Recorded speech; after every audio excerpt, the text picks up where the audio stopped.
یا اللہ یا اللہ رحم فرمائے۔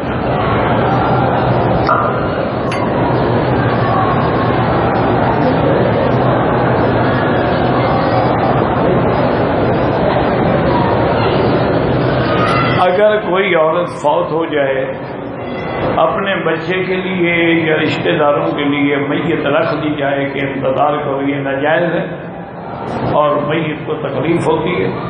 شریعت کا حکم یہی ہے کہ موت کے بعد جتنا جلدی ممکن ہو سکے اس کی تجہیز، تکفین، جنازہ پڑھ کے جلدی سے جلدی اس کو دفن کرو۔ اب یہ اللہ کی امانت ہے، اس کو اس کے سپرد کر دو۔ یہ ہمارے یہاں رواج ہوتا ہے، بھائی آ جائے، بیٹا آ جائے، چاچا آ جائے، فلانا آ کے کیا کر لے گا؟ اس کو زندہ کر دے گا۔ یہ جب آ جائے گا تو وہ دیکھ لے گی کہ آ گیا ہے۔ جب ہم اپنی اولادوں کو خود دور کرتے ہیں تو پھر مرنے کے بعد کیوں روتے ہیں؟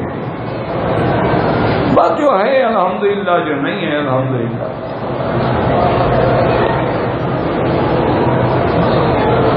کہتے ہیں جی کہ بعض لوگ جو ہیں، یہ بعض لوگ نہیں، شیعہ ہیں کہ جو صرف ایک بیٹی کو مانتے ہیں، سیدہ فاطمہ الزہرا رضی اللہ عنہا۔ باقی جو 3 بیٹیاں وہ کہتے ہیں وہ حضور کی بیٹیاں نہیں ہیں، وہ بی بی خدیجہ کے بطن سے ہیں، لیکن ان کے کسی اور شوہر سے، کیونکہ بی بی خدیجہ نے پہلے بھی 2 شادیاں کی تھی، ان کی اولاد تھی۔ تو یہ یاد رکھیں کہ یہ بالکل جھوٹ ہے اور الزام ہے۔ شیعہ کی کتاب ہے اصول کافی، وہ اتنا بڑی ان کے نزدیک کتاب ہے جیسے ہمارے ہاں بخاری شریف، یعنی اصح الکتب ہے ان کے ہاں، بلکہ کہتے ہیں کہ اس پہ امام نے مہر لگائی تھی کہ ھذا کاف لشیعتنا، یہ کتاب ہمارے شیعہ کے لیے کافی ہے، کسی اور کتاب کی ضرورت ہی نہیں۔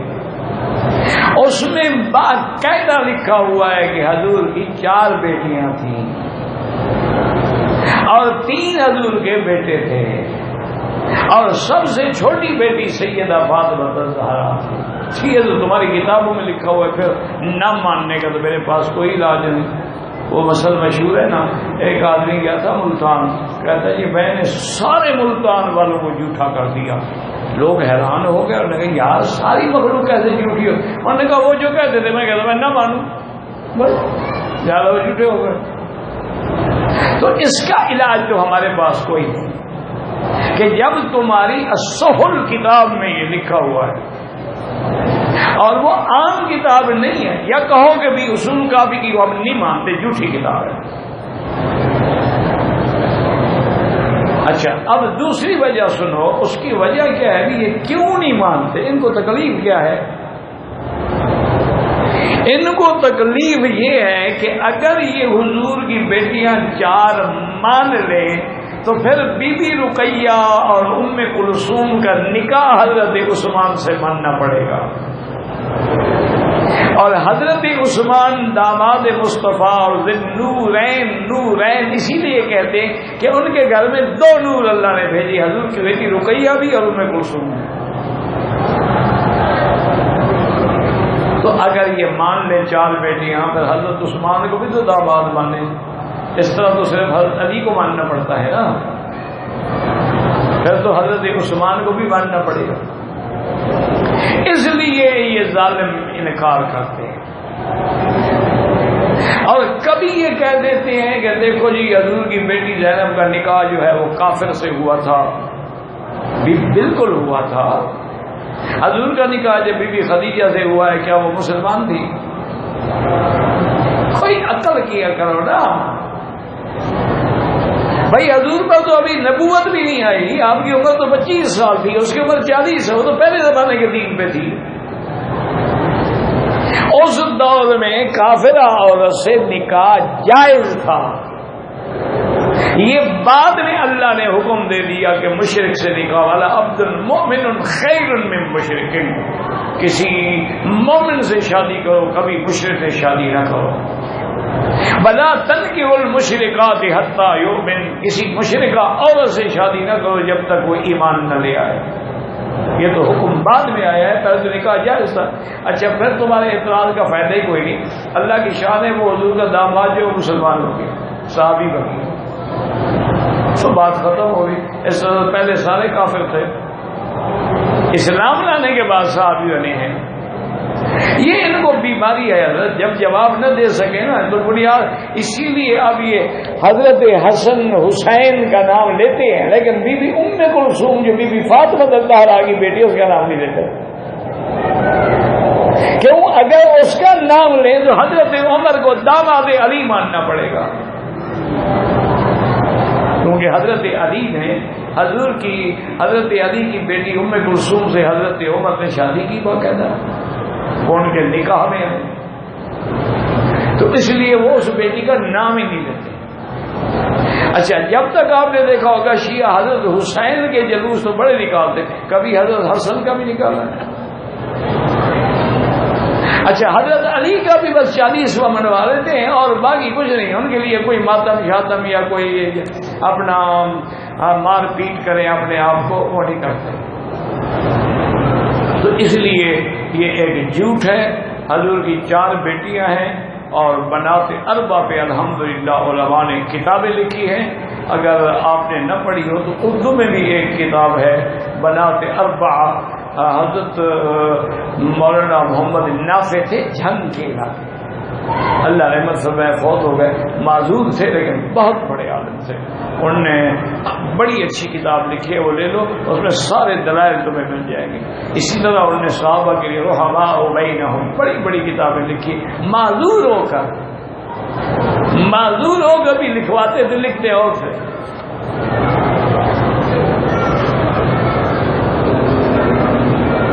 چاچا فوت ہو جائے گا، چاچی سے نکاح ہو سکتا ہے، عدت گزرنے دینا، پہلے نہ نکاح کر لینا، چونکہ انتظار میں ہوتے ہیں نا جی، چاچا پہلے چاچی بھتیجے نے بات بنائی ہوئی ہوگی نا،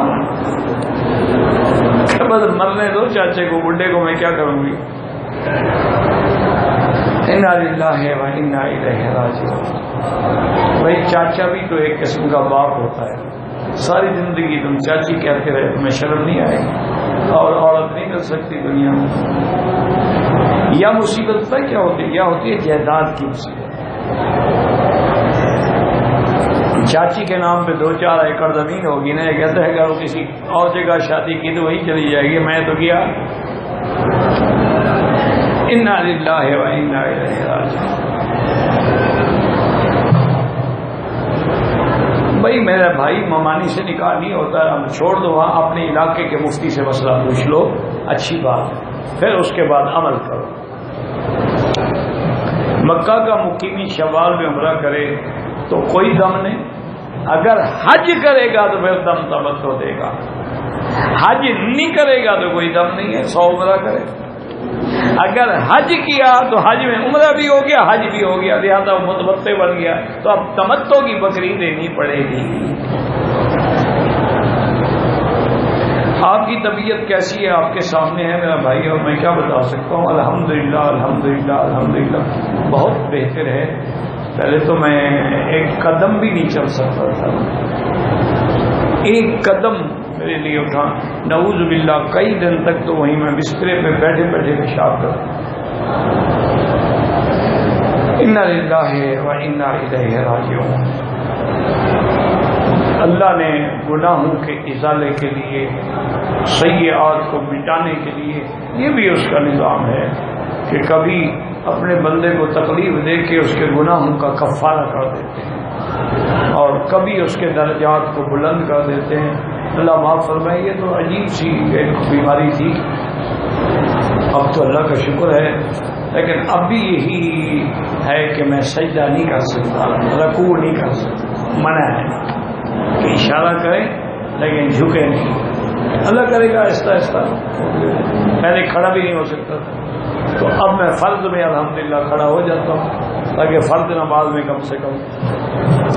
میں ایک ٹرانسپورٹر گاڑی مالک ہوں، حاجی صاحب حج پر آپ سے کہ بینک سے گاڑی لینا جائز ہے، جائز تھا یا خبر وغیرہ، پر بینک سے گاڑی لینا حرام ہے۔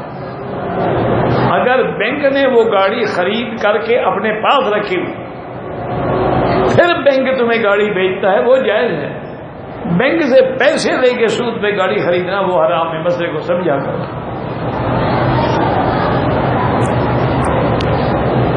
میرا دوست چینی کمپنی میں کام کرتا ہے کہ لوگوں کو کہتا ہے کہ ہماری کمپنی حلال چیزیں بناتی ہے, سب ان سے خریدے.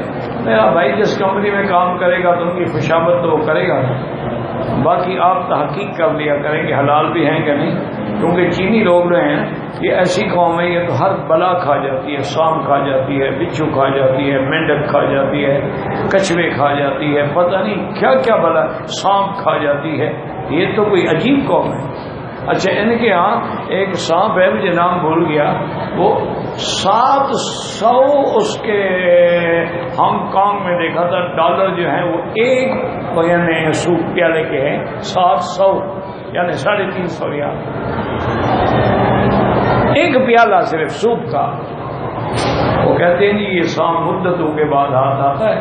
وہاں ہوٹلوں پہ سانپ لٹک رہے ہوتے ہیں, میں تو گھر دیکھ کے ڈر جاتا تھا, دور چل جاتا تھا. کھانا تو کھانا رہا نا, دشمن ہے, اللہ نے کہا ہے تمہارا دشمن ہے. جیسے شیطان دشمن ہے, سانپ بھی دشمن ہے, تو ہم کیوں جائیں اس کے قریب. کہتے ہیں نہیں جی اس کی وہ گردن کاٹ دیتے ہیں, دم بھی کاٹ دیتے ہیں, درمیان کا حصہ جو سے ظاہر نہیں ہوتا ہے. کہ نام بھی ہو تو ہمیں ضروری سانپ کا نہ یار. جیسے بڑی طاقت ہوتی ہے, ان کا ہوتی رہے, مجھے نہیں چاہیے. ہماری کمپنی میں کھانے کے بھی بھائی آپ کو کیا پتا ہے کہ وہ آپ کی کمپنی حلال بناتی ہے, کیوں خام کا جھوٹ بولتے ہو. بولو کمپنی کا مال ہے لے لو. جو چیزیں ایسی ہیں جن میں ذبح کا مسئلہ نہیں ہے وہ لے لو, جس میں گوشت ووشت ذبح کا مسئلہ ہے وہ نہ لو. اب یہ تو ہے نا کہ ان کی ہر چیز حرام ہے.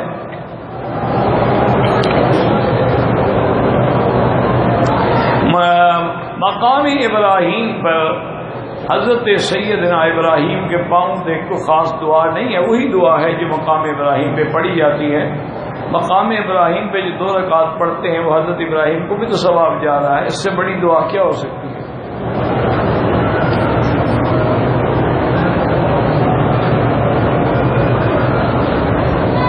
کوئی غیر مسلمان ہو جائے لیکن ڈر کے مارے چھپائے رکھے تو اللہ کے ہاتھ انشاءاللہ مسلمان ہوگا, لیکن اظہار ضروری ہے. ڈرتا ہے کسی دوسری جگہ چلا جائے, وہ جگہ چھوڑ دو. حضور نے ہجرت بھی فرمائی, یہی تھا نا کہ یہاں صحابہ اظہار نہیں کر سکتے.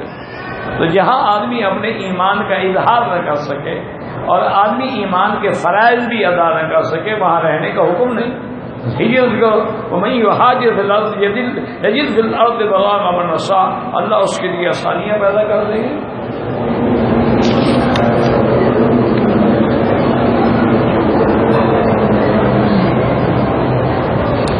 کہتے ہیں جی کہ میرے رشتہ داروں نے پیسے دیے 15 ریال کے حرم میں خیرات کے لیے. غریب لوگ ہیں جو حرم میں کام کر رہے ہیں ملازمین, یہ سب سے زیادہ مستحق ہیں, کیونکہ ایک تو یہ سوال نہیں کرتے, مانگتے نہیں کسی سے, اور دوسرا ان کی تنخواہیں بس اللہ رحمت کرے 600 ریال 700 ریال, بڑے سے بڑی 1200 ریال. سب 1200 ریال میں تو آدمی روٹی بھی نہیں کھا سکتا. یہ تو پتہ نہیں حرم کی محبت میں پڑے ہوئے ہیں بیچارے, تو ان کو دیا کرو. یا جو راستے میں جھاڑو دے رہے ہوتے ہیں بلدیہ کے, ان کو دیا کرو. وہ کیسے لوگ ہوں گے جن کا حساب نہیں ہوگا, اللہ کی مرضی جس کو چاہیں. بہرحال وہ ہوں گے جو یہ کبا بول رہا ہے, اب کبا اڑ گیا ہے, اب آنکھ پھڑک رہی ہے, ان چیزوں پر ایمان نہیں رکھیں گے, اور نہ ہی وہ شرکی یا تعویذوں پہ ایمان رکھیں گے. ہر چیز میں اللہ پہ توکل کریں گے. ہر فرض کے بعد آیت الکرسی پڑھی جائے تو انشاءاللہ جب موت آئے گی تو جنت میں جائے گا.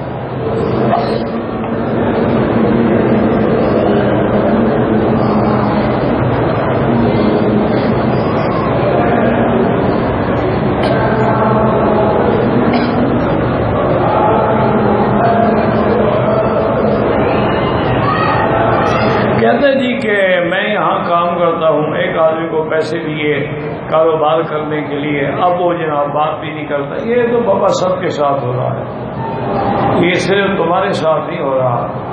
میرے پاس وظیفہ ہوتا تو میں اپنے قرضے نا وصول کر لیتا, مجھ سے تو وہ بھی نہیں ہوتے.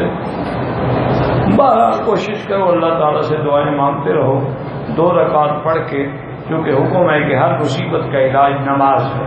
واستعینوا بالصبر والصلاۃ ان اللہ مع الصابرین. اور اس کے بعد جو ہے حسبنا اللہ ونعم الوکیل، کیونکہ دشمنوں کے مقابلے پر بھی ہر چیز سے اللہ نکال لیتے ہیں.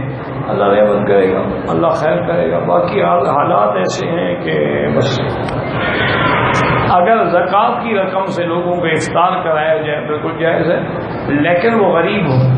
افطار میں بڑے آدمی بیٹھے ہوں تو پھر کیسے افطار کراؤ گے؟ بات سمجھو. اگر صرف وہاں غریب لوگ اکٹھے ہوتے ہیں تو ان کو زکوٰۃ کے پیسے سے کھانا کھلا سکتے ہو، یا جو غریب لوگ ہیں ان کے گھر میں پیسے دے دو کہ بھئی یہ تمہارے کھانے پینے کے افطار اور افطار کے. ایسے اگر حرم کے اندر سفرہ لگاؤ گے تو زکوٰۃ بھی نکل گئی اور ماشاءاللہ نمائش بھی ہو گئی. جی ہاں بڑا سخی ہے جی، ان کی حرم میں خیرات چلتی ہے. کھانے والے چاہے امیر آدمی ہوں وہ تو زکوٰۃ ادا نہیں ہوتی.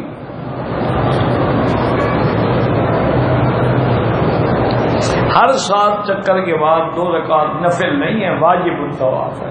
لوگوں نے نفل بنا رکھی ہے. کام کے دوران ڈیوٹی میں آرڈر ہے کہ ہم پینٹ شرٹ پہن سکتے، مجبوری ہے اور کیا کریں. ایک احتیاط کیا کرو کہ جب نماز پڑھو نا پینٹ پہ تو اوپر چادر باندھ لو. جیسے ہم نے دیکھا ہے نا کہ بعض ملیشین یا انڈونیشین آتے ہیں تو وہ اسی طرح ماشاءاللہ لنگی باندھ لیتے ہیں اوپر، کیونکہ پینٹ کی حالت میں رکوع اور سجدے کے اندر انسان کے اعضاء بڑے گندے نظر آتے ہیں. پیچھے والے کی تو نماز گئی نا، وہ تو تمہیں دیکھتا رہے نا کہ کتنا ٹائٹ قسم کی تم نے ٹائٹ سکن جین کی پینٹ پہنی ہوئی ہے. اور پینٹ بھی جینگی کی پہنتے ہیں جو کبھی ہمارے زمانے میں گدے گھوڑے پہ ڈالی جاتی تھی. وہ اس کے فائدے بڑے ہیں، کم سے کم 1 مہینے کا پیشاب اندر رہ جاتا ہے، جذب ہو جاتا ہے. بڑے آدمیوں کا فیشن یہاں سے گزرے بدبو کے بب کیا کیوں مہینہ دھلتی نہیں نا. فیشن ہے نا کہ پرانی ہو، گندی ہو، میلی ہو، پٹی ہوئی ہو. اللہ اکبر. مرتبہ بنا خارج ہوتا ہے ایک دن میں، اچھا معمولی سی 4 مرتبہ منی خارج ہوتا ہے. وہ منی نہیں ہوتی ہے، وہ مزی ہوتی ہے. غسل کی ضرورت نہیں ہے، استنجا کر کے وضو کرے. کوئی غسل کرنے کی ضرورت ہی نہیں ہے، خام خواہ تم غسل کرتے ہو. کسی حکیم کے پاس جاؤ، دوائی لو. حرم میں بھی اتصال سنت ہے، فرض نہیں، واجب نہیں. اگر اگلی صفحے نظر آ رہی ہیں تو نماز ہو جائے. اور دوسرا سمجھا کرو اللہ کے بندے، ایک اتصال ہے امام کے پیچھے کہ یہ امام کھڑا ہے تو اس کے پیچھے، یہ نہیں کہ امام تو یہاں کھڑا اور ہم وہاں جا کھڑے ہو جائیں، یہ نہ جائے. امام کے پیچھے سب کھڑی، اب ان صفوں سے ہم دور ہیں تو وہ اتنا سخت مسئلہ نہیں ہے. امام کے ساتھ بھی 1 یا 2 یا 3 یا 4 صفحے موجود ہیں. اب دھوپ ہے، سب آدمی تو بتاؤ پہ کھڑے نہیں ہو سکتے، وہ سائے میں کھڑے ہو جاتے، لیکن اگلی صفحے نظر آ رہی ہیں تو جائز ہے. الحمدللہ یہاں کے جتنے بھی امام ہیں نا جی مکہ مکرمہ کے، یہ سب علماء ہیں، عالم ہیں. ہماری طرح کی یہ نہیں ہے کہ کپڑا گلے میں ڈالا اور مولوی بن گئے. یہ سب ماشاءاللہ مجے ہوئے اہل علم ہیں اور سارے الحمدللہ حنبلی ہیں. امام احمد بن حنبل رحمۃ اللہ علیہ کی فقہ پہ عمل کرنے والے. میرا خالو فوت ہو گیا، اس کے 2 بیٹے ہیں. ایک بیٹا باپ کے ساتھ، دوسرا علیحدہ کام کرتا ہے. زمین یا مکان کسی کام حصہ نہیں ڈالا، لیکن اس کو حصہ ملے گا. حصہ ڈالا یا نہیں ڈالا اس کا بیٹا ہے کہ نہیں ہے. اب وہ ایک بیٹا جو ہے وہ قبضہ کرنا چاہتا ہے نا، اور جس نے کام ہی نہیں کیا، ہمارے ساتھ ہی نہیں رہتا تھا، کام تو میں کرتا رہا نا. کوئی نہیں جناب، اس کا برابر کا حصہ ہے. کھاؤ گے جہنم میں قیامت والے دن دینا پڑے گا.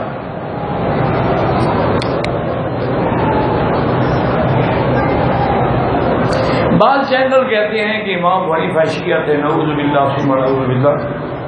اللہ ان کو ہدایت دے، اور کیا کہہ سکتے.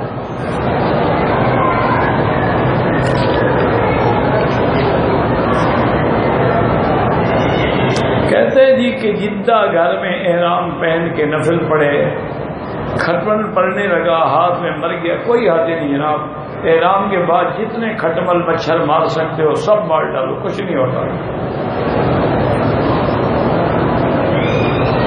عمرے کا دم پڑ گیا 1-2 سال کے بعد، بھائی جب بھی چاہو قرضہ ہے تمہارے ذمہ، اللہ کا ادا کرو۔